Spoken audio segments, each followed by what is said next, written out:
नमस्कार, आवाज इंडिया में आप सभी का स्वागत है। मैं हूं सीमा। शिवसेना उद्धव ठाकरे दल के नेता और सांसद संजय राउत ने बीजेपी सरकार के 11 साल के कामकाज पर सवालों की बौछार कर दी है। राउत ने कहा है कि 11 सालों में मोदी सरकार ने कुछ भी ठोस काम नहीं किया और अगर किया है तो प्रधानमंत्री खुद एक प्रेस कॉन्फ्रेंस कर सब देश को बताएं। उन्होंने कहा कि उस प्रेस कॉन्फ्रेंस में देश के 4-5 स्वतंत्र और सख्त सवाल पूछने वाले पत्रकार जैसे रवीश कुमार, राजदीप सरदेसाई और खुद संजय राउत को बुलाया जाए। राउत ने सीधे आरोप लगाया कि प्रधानमंत्री विदेशों में घूम घूम कर सिर्फ झूठ बोलते हैं, उनकी किसी बात में सच्चाई नहीं होती। अगर झूठ बोलने के लिए नोबेल पुरस्कार होता तो मोदी जी को मिलना चाहिए।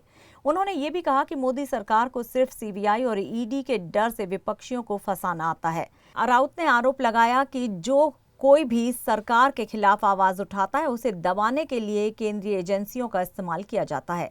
वहीं महाराष्ट्र की राजनीति पर बोलते हुए राउत ने कहा कि उद्धव ठाकरे और राज ठाकरे के साथ आने की संभावनाएं हैं और जल्द ही सबका साथ सबका विकास के नारे को महाराष्ट्र में जमीन पर उतारा जाएगा। बीजेपी ने कुछ काम किया ही नहीं है ना। प्रधानमंत्री ने 11 साल में क्या किया है? 200 विदेश में घूमते रहे, यहाँ आकर झूठ बोलते रहे, हाँ, लोगों को झूठे आश्वासन देते रहे।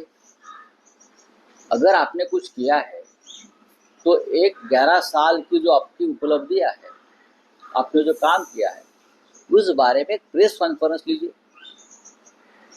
पूरे देश को बताइए। हम आपको सवाल पूछेंगे। नहीं तो जो 4-5 पत्रकार है इस देश में, चाहे रवीश कुमार जी है, चाहे संजय राउत है, हाँ, चाहे राजदीप सरदेसाई जी है, और भी हो सकते हैं। आप हमें टाइम दीजिए, हम आपकी जोरदार एक मुलाकात इंटरव्यू ले लेंगे। जो सवाल जनता के मन में है हम पूछेंगे, आप भी खुलकर जवाब दीजिए ना। उसमें क्या है? मोदी जी की उपलब्धि क्या है? मोदी जी की उपलब्धि 11 साल में यही है कि इस देश का जो विपक्ष है उनको खत्म करने का काम मोदी जी ने 11 साल में किया है। और बस झूठ पर झूठ, झूठ पर झूठ।